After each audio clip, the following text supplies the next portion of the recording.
My name is Average Joe, and I'm a proud geek with expertise in movies, superheroes, and animation. Hey, how are you? My name is Ben, and I am a movie buff. I am one part video game nerd, one part comic book nerd, but all parts movie nerd.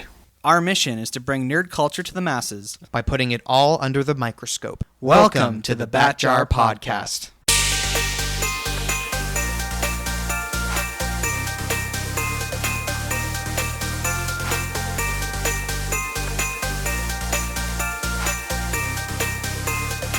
Hello there, and welcome to the Bat Jar Podcast, where we put nerd and geek culture under the microscope. This week on the podcast, we're beginning our journey towards Christmas, so the regular theme song that you are used to hearing will be replaced by the Christmas version.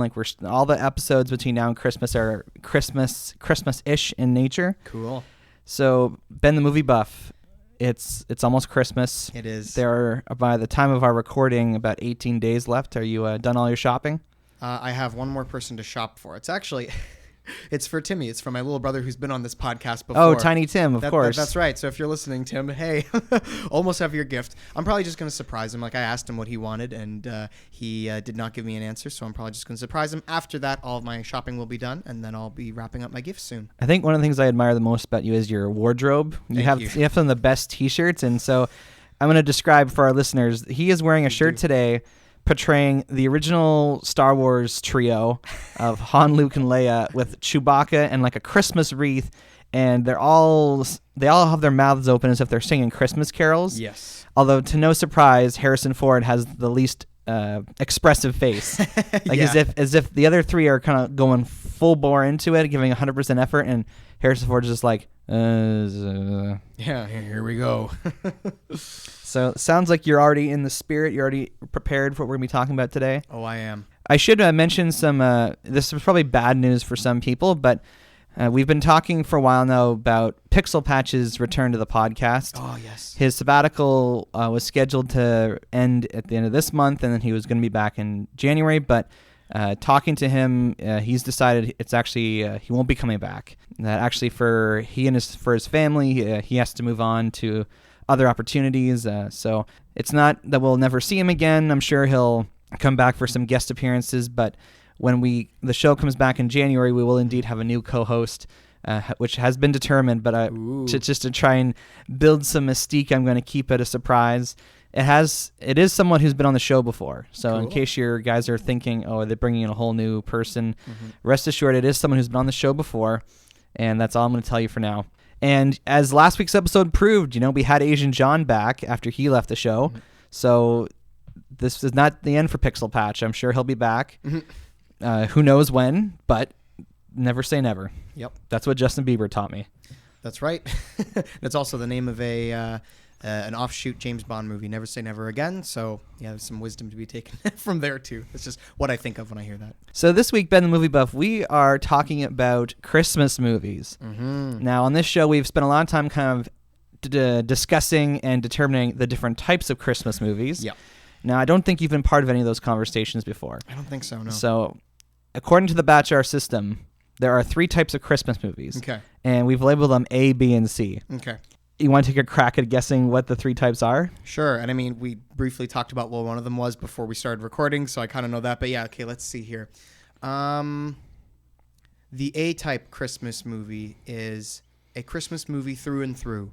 No matter if you take an element or a character here and there, the movie will still inherently be about Christmas. That's correct. That's my guess about the A-type. Well done. Thank you. The B-type, I would argue, is a Christmas movie that, while it's about Christmas, in some ways it's also about other things too. And if you took the holiday away, that maybe the story would feel a little less like Christmas, but having the Christmas spirit and some of these themes can kind of be relatable to Christmas, that I feel like you still have a Christmas movie. For example, I would argue something like It's a Wonderful Life is kind of like a B-type Christmas movie. Oh, it totally is. Oh, yeah, because even though the first half of the movie has nothing to do with Christmas, the second half has more to do with that. And a lot of the themes and such, I feel like, are very specific to Christmas. It's more like the first 2/3 don't have anything to do with Christmas. I think it's just because when they get into, like, oh, what's the big event that sets up the big difficulty that George Bailey deals with. That technically, I didn't look at the exact time or whatnot, but I did rewatch most of it a week or so ago when I was on vacation, and it feels like it's more like, obviously the big fantastical element of the movie happens more towards the end, but there's still a fair amount of setup. Anyways, point being, though, I don't know. So, like, how does that sound as a definition for B-type Christmas movies? That's perfect. Yeah, you're absolutely on the ball. It's as if you have listened to our episode on the different types of Christmas movies. Yeah, totally. And then, as we discussed earlier, a C-type Christmas movie would be a movie that is set at Christmas, but might not be inherently about Christmas. So if you set it at any other time, and of course, and I kind of hate to say this, but I can see where people are coming from. I feel like movies like Die Hard and Lethal Weapon are kind of C-type in the sense that I love Die Hard. It's an amazing movie, but if you took the Christmas element out and you had it set like during the summertime or whatnot, it's not really a Christmas movie, right? Having it at Christmas, I feel it's easier for me to make connections and why. In fact, I did a video about it last year as to why Die Hard is definitely a Christmas movie. But it is true that if you do take the holiday out of it, it feels a little less like it's hard. It's a bit more of a stretch as to why it would be a Christmas movie. So it's more of a setting than it is theme or story or character specifically about the holiday. It's amazing. You are clearly an intelligent person who is in sync with the Batjar system. Good. I've been training for it. So those are the three official types, and then people point out there's like a D type as well that are movies that are, for whatever reason, have absolutely no connection to Christmas but get airtime during Christmas. So on a lot of TV stations, apparently The Sound of Music is played. Yeah, that's right. During Christmas, Yeah. even though it has nothing to do with Christmas. So if we're going to get really technical, there are 4 types. Okay. But there's 3 official ones. Yeah. And I think I've had a lot of conversations with people about, especially about B-type, because there's a lot of films like Home Alone where you could say, arguably it is an A-type because the kind of impetus of the plot is the family's going away for Christmas. Yeah. But most of the film is just about him living on his own and the burglars. Right. But the movie is enhanced a lot by happening during the Christmas holidays. No, that's true. And I think people have also made the argument before that they say sometimes you have movies that are set around Christmas time. And even though they're not specifically about Christmas, even if it has to do with themes of family or reuniting or pushing aside maybe there are some arguments or disagreements amongst the family, for them to put their differences aside to enjoy each other's company. A lot of people have argued that those are like very inherent Christmas themes. And of course, that's kind of at the heart of Home Alone, right? Because Kevin doesn't want to deal with his family anymore, but then of course realizes the true value of his family towards the end. Even something like A Christmas Story. For Christmas is kind of involved, but I feel like you could easily, like as you've said, you could take the plot of that movie, because that movie is really about nostalgia for your childhood. Right. Yeah, that's true. Or even A Christmas Carol. Like, frankly, most of that story is about the man revisiting his life. That's true. That's actually a great point. I watched in the last few weeks. I watched the old Christmas Carol from the 1950s with Alastair Sim. That's what I did, and it was great. Oh man, I really enjoyed it. And then I watched the Jim Carrey CGI version. No! Which, you know what, I honestly didn't mind. No. I thought it looked amazing. I wasn't. Sometimes the visuals were feel a little outdated, but I still enjoyed it.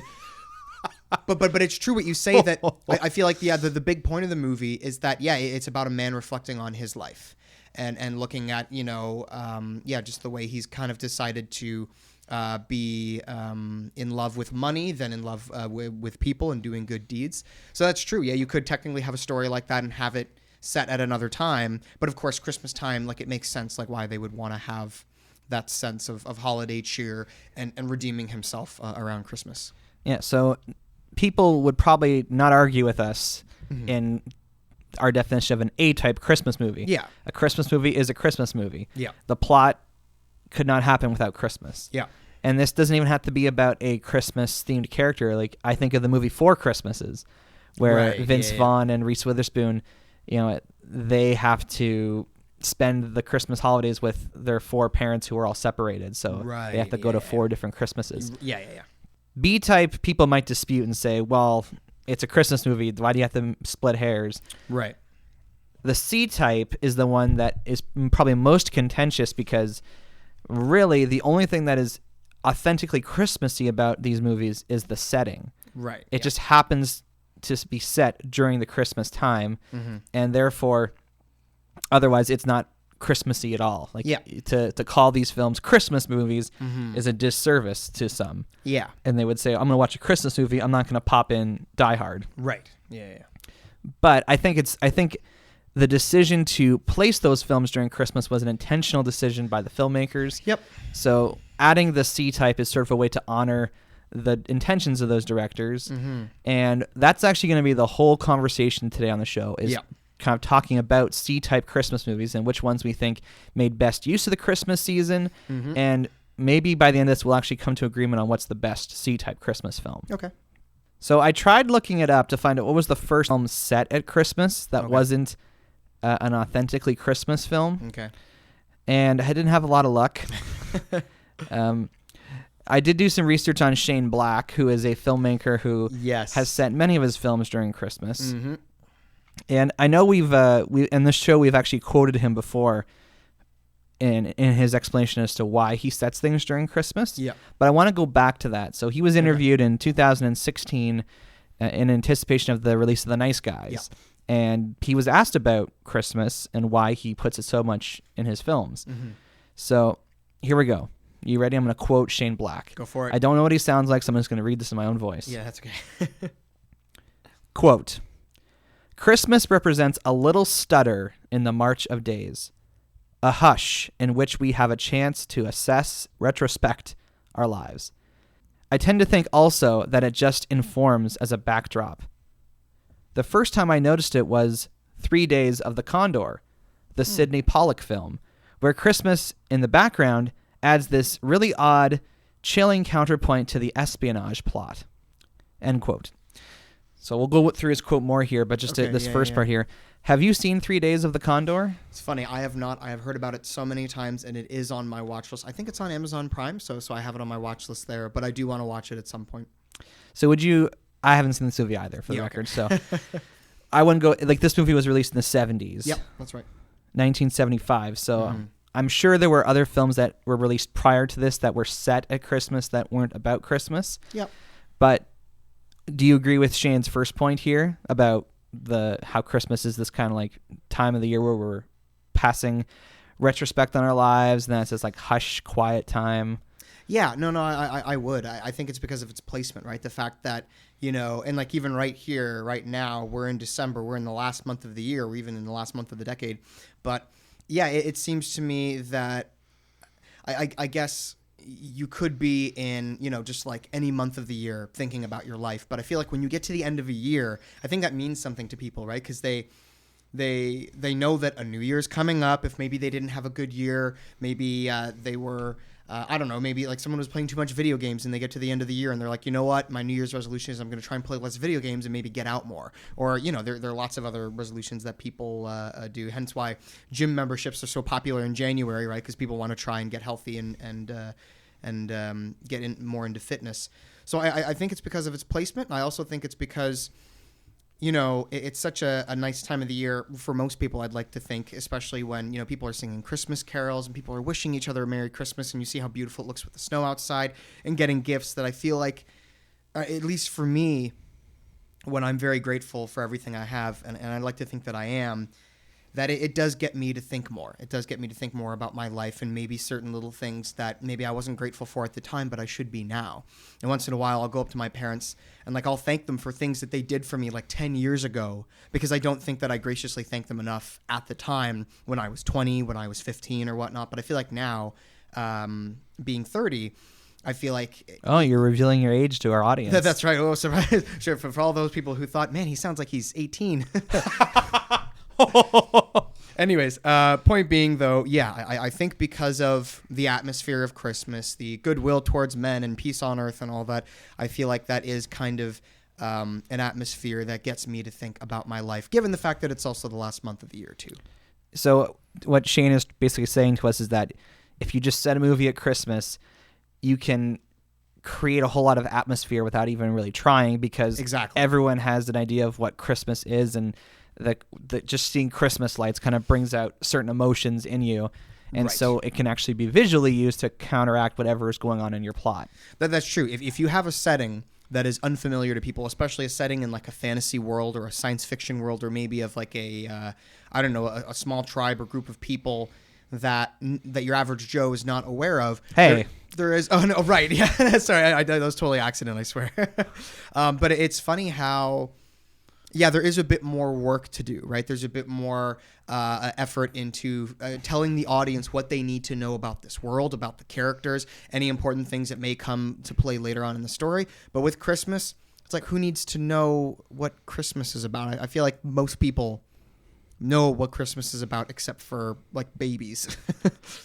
All right, so continuing with Shane's quote here, quote, "I also think that Christmas is just a thing of beauty, especially as it applies to places like Los Angeles, where it's not so obvious, and you have to dig for it, like little nuggets.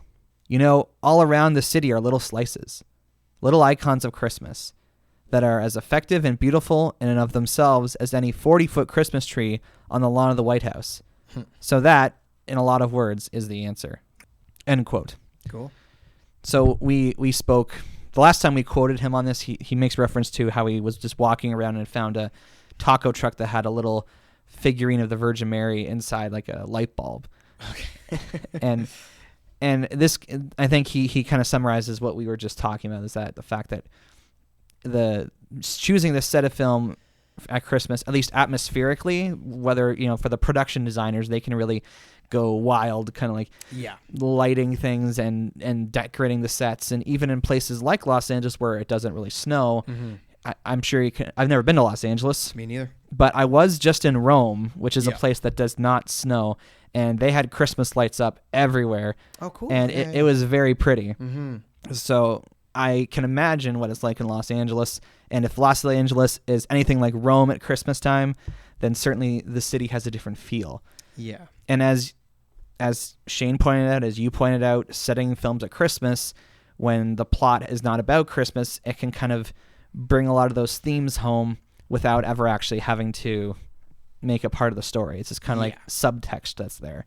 So we're going to go through this list and talk about some of these movies that are set during Christmas, and we can decide if it's worthwhile that they are set then or not. I'm going to be leaning on you because there's some of these movies that I've obviously heard of, but I've never actually watched. I think I got it. So first one to mention is Gremlins. Yes. Yeah. And really Gremlins 2. I think they're both set during Christmas. Is that right? The second one, I'm not sure. I've seen the first one. I'm more familiar with the first one than I am with the second one. So I'm going to take a guess and say that the second one is not set in Christmas. I don't think so. But the first one, definitely. So yes, I have seen Gremlins. I own Gremlins on Blu-ray, and it's fun. Yeah, my wife and I talk a lot about Gremlins. So this is a horror movie, right? Yeah. Oh yeah, definitely. Now, does it benefit from being set during Christmas? Because I understand that the main gremlin is like bought as a Christmas gift. Correct. Yeah. And once again, you could argue, maybe that guy that bought the gremlin, because like they start off as a mogwai, right? Or a mogwai. And then, of course, there's the 3 rules, right? There's don't expose them to sunlight, don't feed them after midnight, and don't let them touch water, right? Of course, if you let them eat, or if you let them touch water, they will multiply, and then they become gremlins, and they become very nasty little buggers that will mess around and potentially kill you. Now, I guess this could easily be transplanted to like a birthday or some That's other. Right. Yeah. So for you, does the movie benefit from being set during Christmas?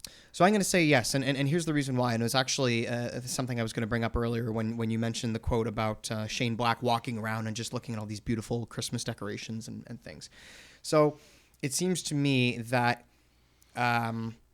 like a very common thing you see in a lot of films is contrast, right? You get established to something being a certain way, and then they flip that on its head to get a reaction out of you, right? So, that's why, like in a lot of cases in, just on a side note quickly, like a lot of like slasher movies, you have like teens getting it on, right? And of course people are like, ooh, this is exciting. And then, the killer comes out and starts hacking people up and whatnot. So it's making you feel one thing, but then surprises you with something else. I feel like that's what, and there are no shortage of horror movies that are set at Christmas. I think this is what they try and do, is by setting up that atmosphere of, hey, it's Christmas time, everything looks great and whatnot.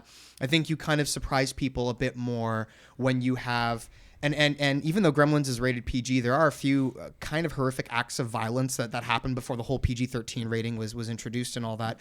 But I think they're kind of using that as part of the story to set up like, hey, it's Christmas time, everything's great. Look at this cute little mogwai. He's just the cutest thing ever. And then 10 minutes later, things start to get a little ugly. So I think they're kind of using that to their advantage. And it's even funny. My wife was pointing out to me a few days ago, we were listening to the "Do You Hear What I Hear" Christmas song, and she's like, "You know what this song makes me think of, Ben?" And I'm like, "Gremlins," and it's because one of the Gremlins puts on that record. So and of course she's walking around her house by herself trying to because she hasn't seen the Gremlins yet, but like they're basically messing with her, right? So there are a few story points that I won't get into because they're spoilers, but that are part of the story and that have to deal with Christmas. So I'd say, yeah, it's not inherently a Christmas movie, but setting it at Christmas, there are some valid reasons for why they set it there. Yeah, there certainly are horror movies that, by being set at Christmas, creates this great contrast. Exactly. Like Black Christmas is a film I've never seen, but I understand it's a horror movie, obviously set during Christmas. Yeah, exactly.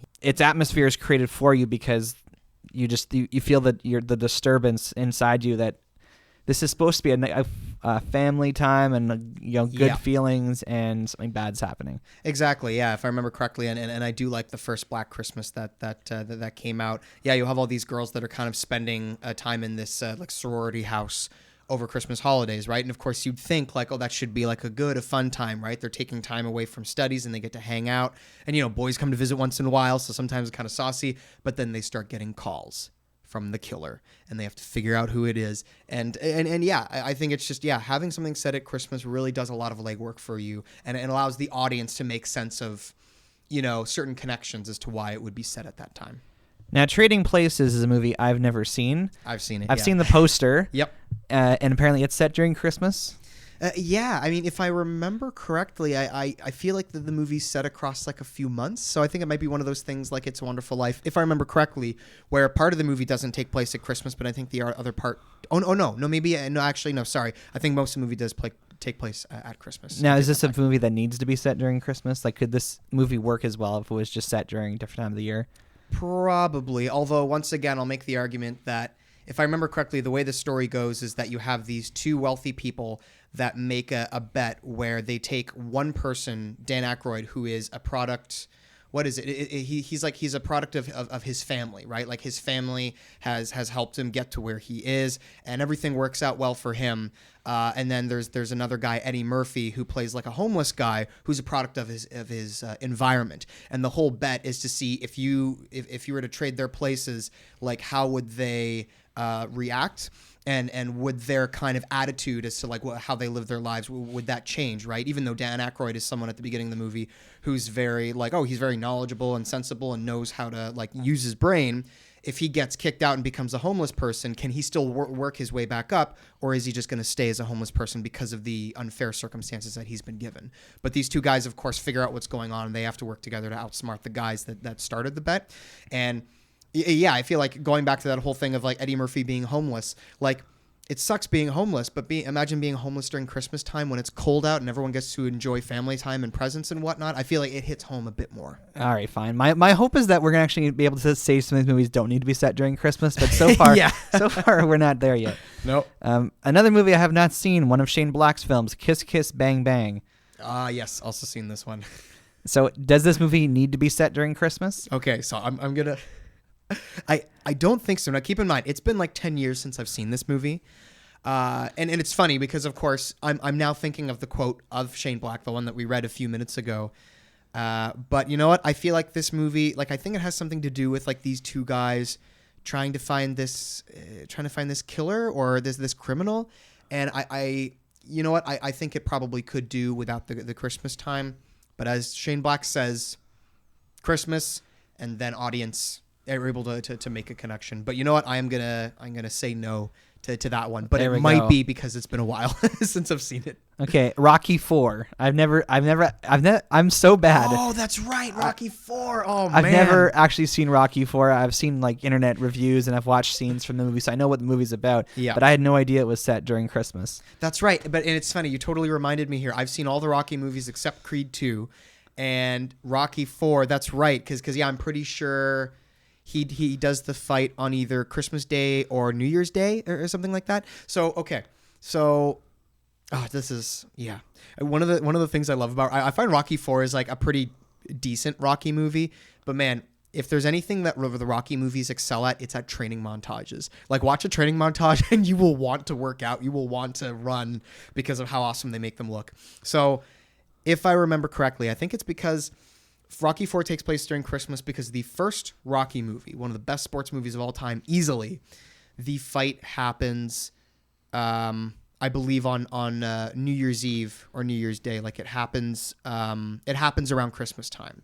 So I think the reason why Rocky IV kind of kept that going is because it's basically kind of sticking with the formula that has made a lot of the other Rocky movies successful. So I know the first Rocky movie takes place around Christmas.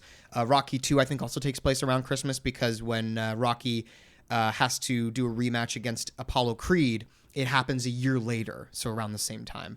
Rocky III, I'm not so sure about, but I think Rocky IV, I think at that point, it's basically like, you know what, let's just have it around this time because the other two Rocky movies had that. I think they're just going with formula, so I'm going to say no to that one. Iron Man 3. This movie does not need to be set during Christmas. I'd agree. I think that's Shane Black with like, he likes setting movies at Christmas, so it's like, yeah, we'll set another one at Christmas.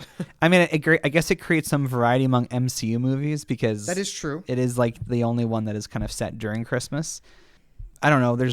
Iron Man lives in LA, and then there's like the one part of the movie where he's in like some small town in the middle of America where there is Christmas stuff up, and So I would also say no for the reason that I totally, like, I've only seen Iron Man once, and it's been about 5 or 6 years since Iron I've Man seen 3 it. or Iron Man? Oh, sorry. Iron Man 3. Thank you.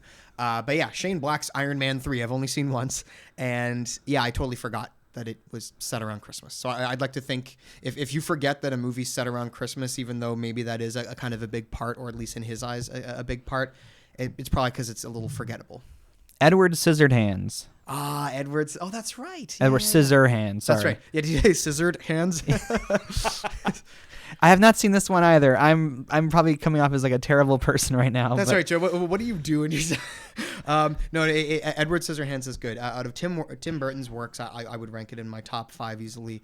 Needs to be at Christmas? Yes, no?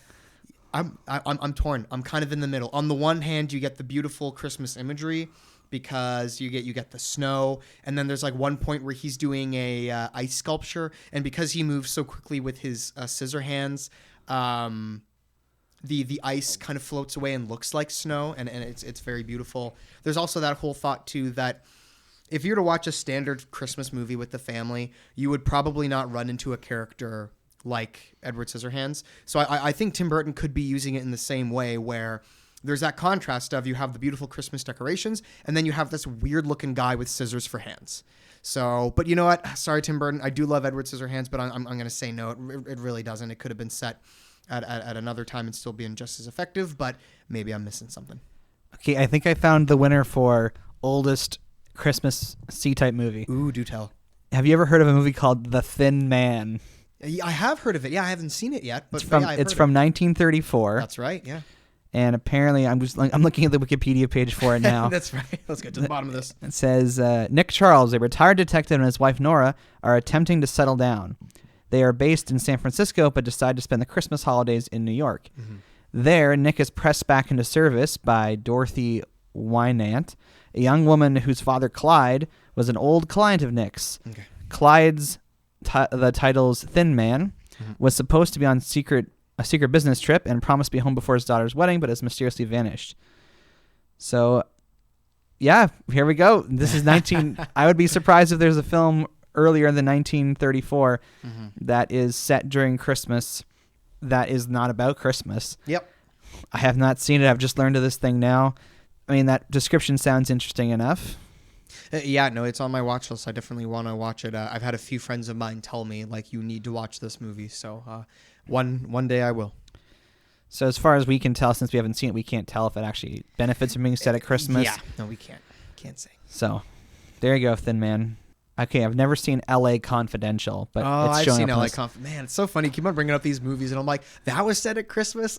I guess if I am reminded by you that they're set at Christmas, then maybe they don't need to be I mean, set it Christmas. says something. If like you don't remember, if you don't remember it was set during Christmas, then... Yeah, I think it's probably set for Christmas for the same reason that we've mentioned like 5 times already on this channel, so that's all I can say about it. Because, like, once again, I saw that movie in university like 10 years ago. Lethal Weapon. So this is another Shane Black movie. Yes. Now, I think I've seen the first one, and I think I've seen the second one. Mm-hmm. And I do remember them being set around Christmas. But again, they're in L.A., so it's mostly like Christmas lights and the fact that, they want to go home to their families for Christmas. Yeah. I feel like these movies would be fine if they weren't set during Christmas. Probably, yeah. I think if I remember correctly, part of the, Lethal Weapon being a big buddy cop movie, a buddy cop movie is kind of boring if you have two people get together and they're like, yes, we want to work together. We like each other. Everything's good, right? There has to be some conflict. So I feel like that ties into one of those Christmas themes earlier that I was mentioning where you have people that might not get along, might not be able to set aside their differences, but that sometimes because of the vibe of Christmas that they are able to do that because they see everyone else being happy and getting gifts and singing and wishing each other Merry Christmas. So that's all I got and why it would be said at that time. Batman Returns. Ah, yes. Yeah. I was thinking about this recently. So, yeah, this is not my favorite Batman movie by any standard, any stretch. But I think based on just the atmosphere alone, it's worthwhile having it set during Christmas because and maybe this is an excuse for some of these other movies too, but the storyline is so melancholic and so kind of dark that it creates a good contrast to have like the setting be so white and bright lights and it's like, people are talking about spending the holidays together with Christmas. Then you got like, Bruce Wayne and Selena Kyle and Oswald who are all these kind of like outcasts and weirdos that seemingly don't know how to connect to other people. And it helps it stand out among other Batman movies, the fact that it has that winter setting. No, exactly. I think for me, when I get into a character like Batman or a franchise or series of films, I think the more, and remember at this point you would have had the Batman animated series, or no, sorry, not animated, or it was the same year. No, that's right. Okay, so yes. I guess you would. I guess what I meant to say was you'd have the Batman live action show from the 60s. You have the Adam Westbrook Ward Batman. You already had the first Batman movie along with other comic books of Batman, and I think it is kind of one of those interesting questions to answer. What would it be like if you had a Batman movie set during Christmas time? Because the first Batman, when you see the way Gotham looks, like it doesn't feel like a very welcoming, cheerful place, right? Like it just kind of looks like, just keep to yourself and watch out because there might be criminals around any corner. All the more reason why Batman has to be the Caped Crusader and fight against crime. So it is kind of cool to see what does a Batman movie look like set during a Christmas. So I'll say yes to this one. I think it actually does look really cool, especially like the first scenes where there's the big Christmas tree and all the other kind of like minions that come out to terrorize the people, and Batman comes in, it does his thing. Yeah, let's not. Yeah, I have his. Yeah, Batman Returns. Ugh. Okay, probably the newest one that I know of anyway is Shazam. That's right. Shazam is set. Shazam is set during Christmas time. That's right. And this is one of those movies that has a lot of themes around family. That's true. Yeah, I just once again I totally forgot it said Christmas. So then maybe it's an argument for why it doesn't need to be set during Christmas. I guess so, but you make a good argument why it should be because it is about family, and it's that not so much because. Okay, so a movie like Home Alone, for example, I think has more to do with like the movie is about Kevin's blood family, right? It is about his family that he's grown into and all that. Whereas there are some movies that are about family, but it's about like a whole bunch of people coming together, not related by blood, but related by maybe like common interests or this or that or the common good. I think they call it found family. That's right. It's a found family movie.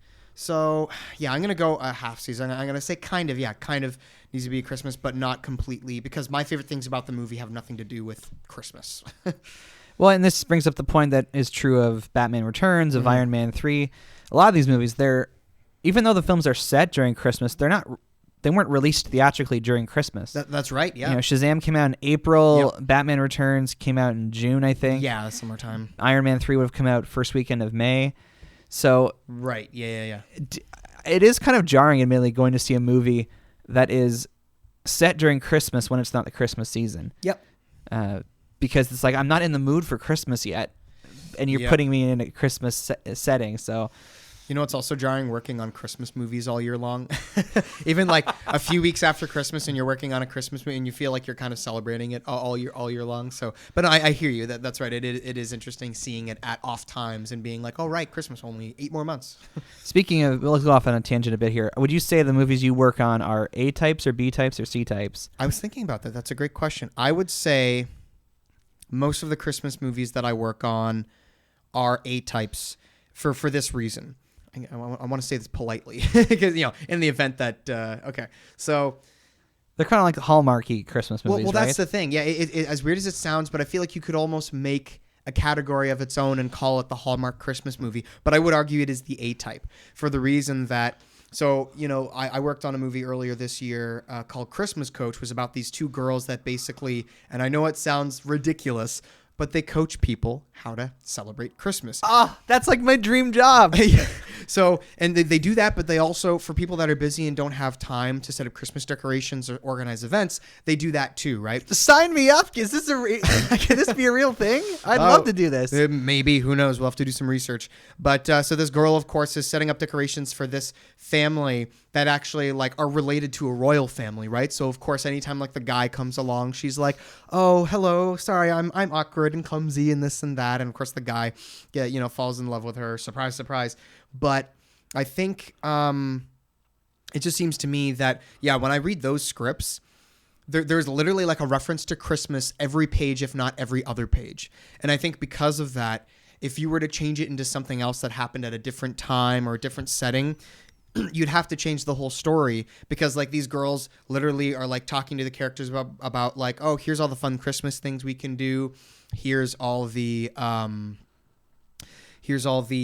Christmas activities that we can do. Oh, why are you such a spoiled sport about Christmas? Let's make a snowman. Let's go ice skating. Let's enjoy hot chocolate. Let's give to one another. So I feel like movies like that are A types just because like the whole point you watch them is to get in the mood and to feel Christmassy. So yeah, it's like Christmas on steroids, a lot of these Christmas movies, because if you were to change the story and set it somewhere other than Christmas, it's like the story really doesn't work. I'm running out of movies. Eyes Wide Shut apparently is set during Christmas. Oh, that's right. I've never seen it for obvious reasons. Yeah, I have for obvious reasons. So is it worthwhile being set during Christmas? It's a strange reason, but hear me out, okay? There are a lot of tracking shots in Eyes Wide Shut. It's directed by Stanley Kubrick, great director, and he loves his moving camera, following characters or characters following the camera. And he does a lot of moving shots in these either low lit or sometimes well lit by Christmas trees and Christmas lights areas. And there are some shots that do look really beautiful because of the festive colors all over the place. And given that its story is a one that you could easily have at another time, I feel like, once again, it kind of comes down to that contrast of you hear about the story and you're like, wow, but then it's set during Christmas time, which I feel does help it a little bit. So you know what? Because I'm sure I probably don't understand the movie to the extent as other Kubrick enthusiasts do, I will say yes, it makes sense to have the movie at Christmas time. And it also looks amazing too with its soft lighting and seeing all this festive mood lighting. So we've mentioned Die Hard already, but we should probably actually talk about Die Hard. Oh, please, yes. Die Hard's a franchise, and yes. I believe Die Hard and then Die Hard 2 Correct. Are the only ones that are actually set during Christmas. Oh, yeah. Die Hard is an incredible action movie. It is. It does not need to be set during Christmas. Like the kind of the impetus of the plot is that he's going to visit his wife who is working at this company in Los Angeles, yep. and they're having a Christmas party, so he goes out for the Christmas party. Yeah. That could literally be changed to any other holiday, right? It could easily be to any occasion for their company getting together. Mm-hmm. I know people have really kind of dug into the movie and saying, it's about reuniting and family and love and all these things. But in my opinion, it doesn't need to be set during Christmas. Mm-hmm. I'm glad it is because it allows us to kind of lump it into these conversations we're having. Yeah, absolutely. No, for me, I would say, I would argue Die Hard is a Christmas movie, but let's say someone presented me the script of Die Hard and I read through it, and let's say maybe they left out the part about it being Christmas movie. I'd be surprised if I said, you know what this movie needs to be set during Christmas, right? But like you said, they did set it during Christmas. So because of that, I do consider it a Christmas movie. And yes, am I reaching a bit for certain reasons as to why it's a Christmas movie? Sure, why not? But remember, we have a Die Hard movie that's set around Christmas, not a Die Hard movie set around summertime or any other a thing. So yeah, it's like I understand why people don't consider it a Christmas movie, but I do, and I just can't change my opinion. So we've mentioned a whole lot of movies that are C-type Christmas films. Yeah. There's probably ones that you guys are thinking of we're forgetting. Mm-hmm. Our apologies. But to just trying to determine what's the best C-type Christmas movie, it really isn't really, I guess, a measurement of how good a Christmas movie is, because it's really just a better question of like, well, what is the best movie out of all the ones we've mentioned? Mm-hmm. Because again, the Christmas element is really down to the production design. Yeah. And the background as opposed to what's actually going on in the film. Yeah.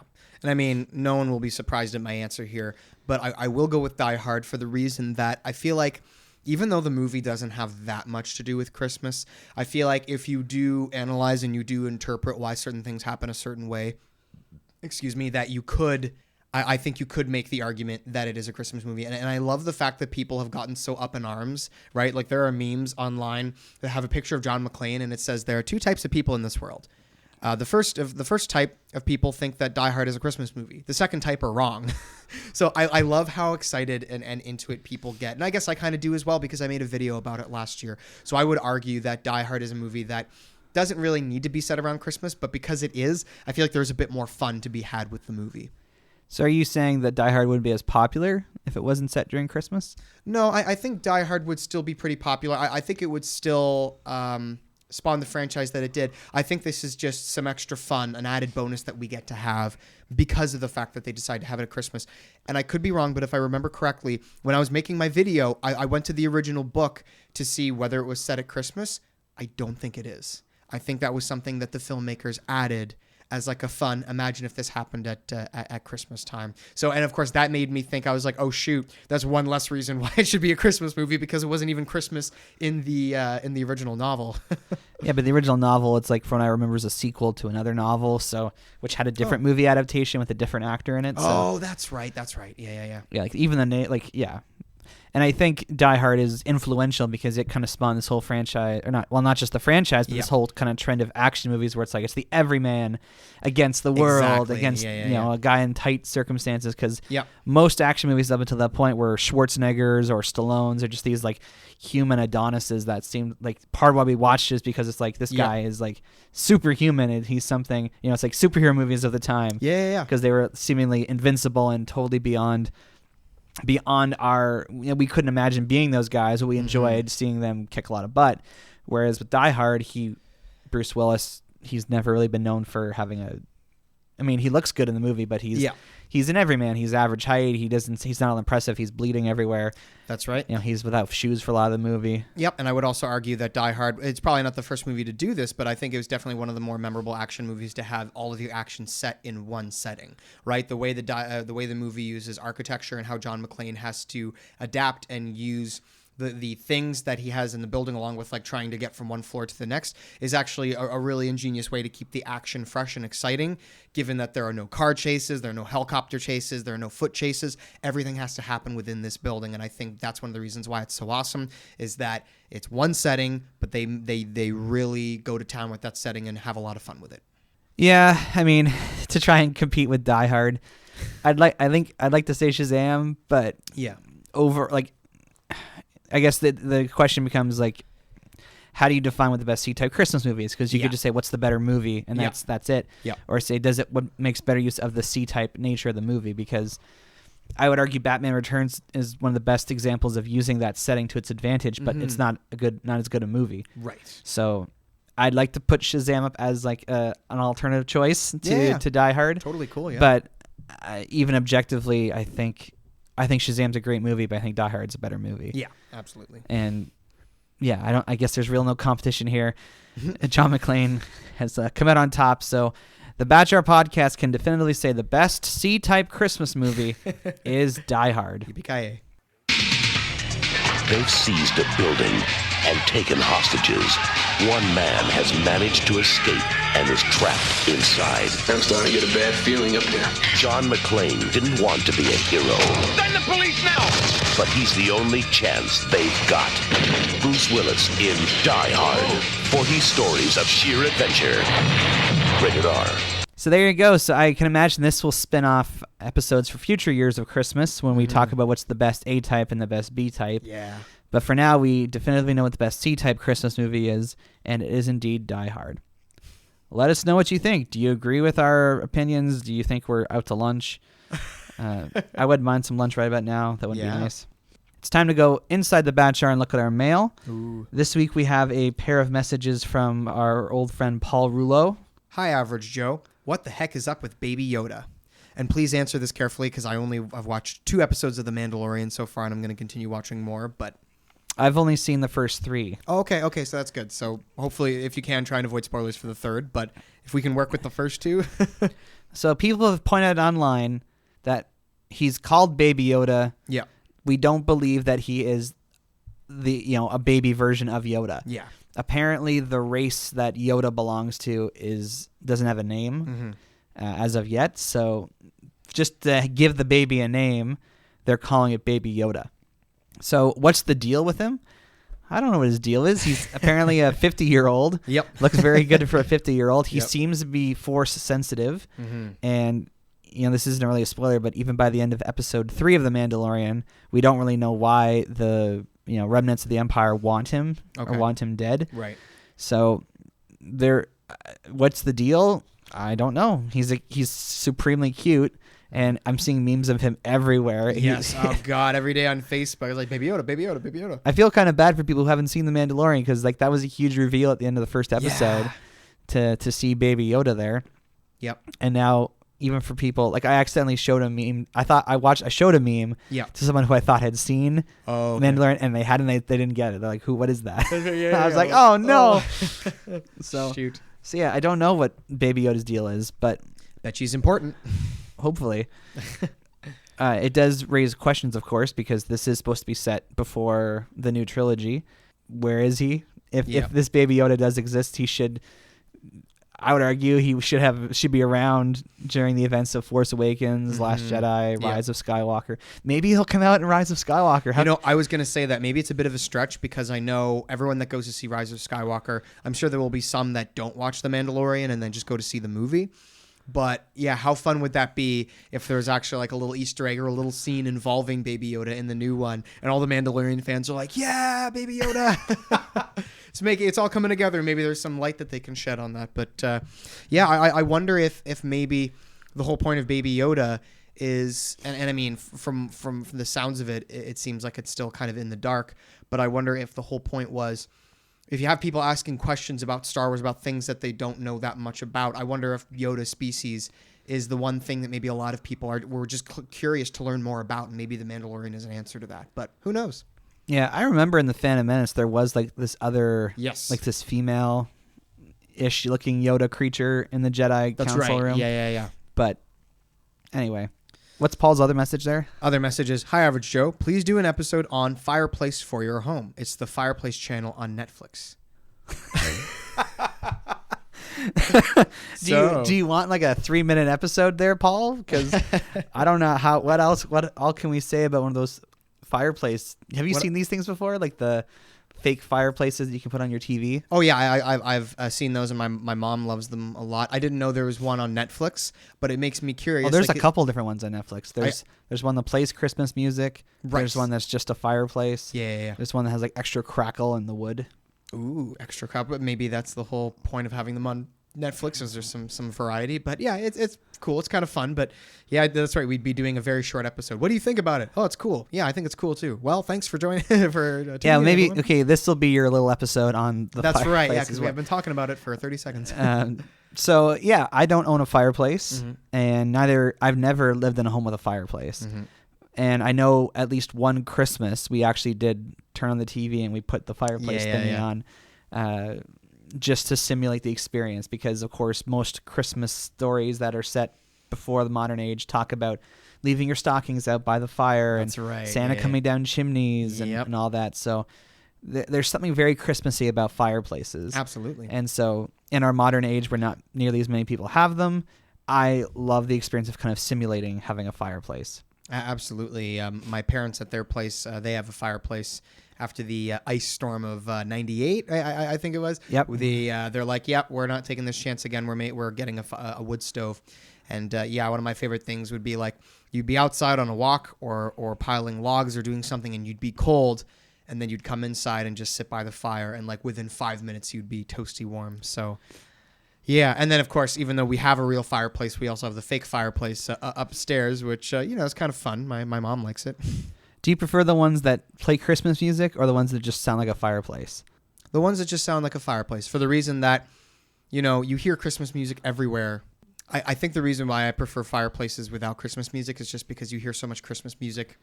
Like when you go out on the radio, on YouTube. Okay, go ahead. Keep talking. So anyways, as I was saying, you hear Christmas music everywhere. I mean, like you just talk about it for a second and then the person you're talking to they just have to turn Christmas music on as we just saw here. But so I'm going to go for just the silent one because I love just staring at wood burning. Yeah, I think I would prefer the ones that don't have the music too because like you say, you can hear Christmas music whenever, as I just demonstrated. That's right, you did. I think my favorite fireplace log thing is... on the Stephen Colbert Christmas Special DVD. Ooh. So there was a Stephen Colbert Christmas Special that aired like in 2008, and I got the DVD for it. Cool. And one of the special features on the DVD was a Yule log, like one of these fireplace things you could watch, except instead of putting logs in the fire, they were burning books. Oh, whoa, geez. Some Fahrenheit 451 action going there. Well, if you understand Stephen Colbert's comedy, he's a left-wing person who portrays a right-wing character. Oh, okay. On his show. Okay. And so at that time, there was like the stereotype of right-wing people in the States that they were like, burning books with material they didn't want covered in school. Right, okay. So he was... doing that in his Yule log as like a parody of that that way of life. So I just because I think it's funny, I don't actually like seeing books burned, but okay. No, at least that's some good context. That also, I've done a lot of camping over the years, and I enjoy watching paper burn. Yeah, it's just the experience of seeing it like shrivel up and whatnot. Like it's fun. So it is. It's very therapeutic to just watch it like and then back and then. So, Paul, hope you've enjoyed our little mini episode here That's on right. the fireplace channels. Yep. If anyone is wondering if they should go ahead with this or not, certainly if you don't have an actual fireplace, use it. What are you waiting for? Yeah. So if you want to contact the show like Paul, we can show you how to do that. If you want to contact the show with a question or an idea for an episode, you can send us an email to batjarpodcast@gmail.com. Or you can tweet us at The Bat Cookie Jar. We are available on Apple Podcasts, Google Play Music, Stitcher Radio, Spotify, SoundCloud, or wherever you get your podcasts. Share our posts on Facebook and make sure to like our page because we want everyone to join us inside the Bat Jar. Indeed. So, Ben the Movie Buff, you have a YouTube channel. I do. We haven't really mentioned it in a while, but I think we'll put a link to your Die Hard episode in the show notes because that'd be awesome. obviously it's topical to this episode. Yep. And of course, if you enjoy Ben the Movie Buff and like hearing about movies, you can subscribe to his channel. Please do. You can also subscribe to our YouTube channel. So if you're one of those people that listens to audio podcasts on YouTube, you can do that. Subscribe, join the notification squad, blah, blah, blah, blah, blah. Next week, we're going to be doing something that is going to be painful for me. I'm not looking forward to it. Oh, that's right. Yeah. Dr. What and I are going to be looking at the Star Wars Holiday Special. Today. So people have pointed out on the internet that George Lucas is a man who, for lack of a better word, he stands behind the things he makes, even when they're not very good. Yep.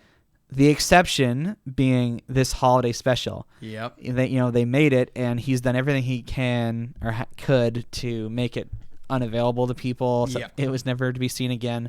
You can find the whole thing on YouTube. So that's how I'll be watching it in anticipation of next week's episode. So if you want to prepare yourself for what we're going to be doing, go find the holiday special on YouTube. Disney Plus does give you the option to request titles that are not on there. So I did go in and request the Star Wars holiday special. I am very much doubt it'll be available, before our recording next week. But who knows? Maybe it'll be there in time for Christmas next year. You know, it would be amazing. You get an email, And the email says, Dear Joe, thank you for a request. No, sincerely, George. And it was like, George, maybe that was one of the stipulations he wrote into like signing away Lucasfilm to Disney. Is like never release the holiday special. There's a great quote where he says, "If I had the time and a hammer, I would crash. I would destroy every copy of the holiday special." And I remember the first time I saw it, I got the packaging that had that quote on it, and I was like, "Oh my goodness!" And I put it in. Yep. You had a copy of it? Well, someone lent me a copy. I think it was like a burn copy. I don't think it was like because I don't think they're any like legit.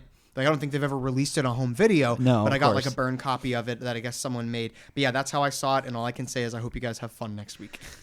Yeah, so that'll be Dr. What's final episode as a co-host. I'll have to bring the power sword along and suck the podcast energy out of him. And then in 2 weeks will be Ben the Movie Buff's final episode as a regular co-host. That's right. When hopefully we'll be doing something a little less painful than the holiday special. Hopefully, yeah. Still in the realm of Star Wars by talking about the Rise of Skywalker. Oh, yeah. The final movie in this series that supposedly is going to end. Here we are.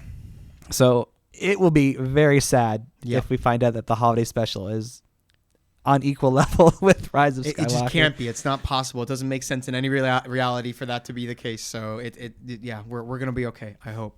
So Ben the Movie Buff, you have 2 weeks to prepare yourself mentally and emotionally for Rise of Skywalker. Yep. I'm so confused by that title, but hopefully we'll get a better idea when we see the movie. Yeah.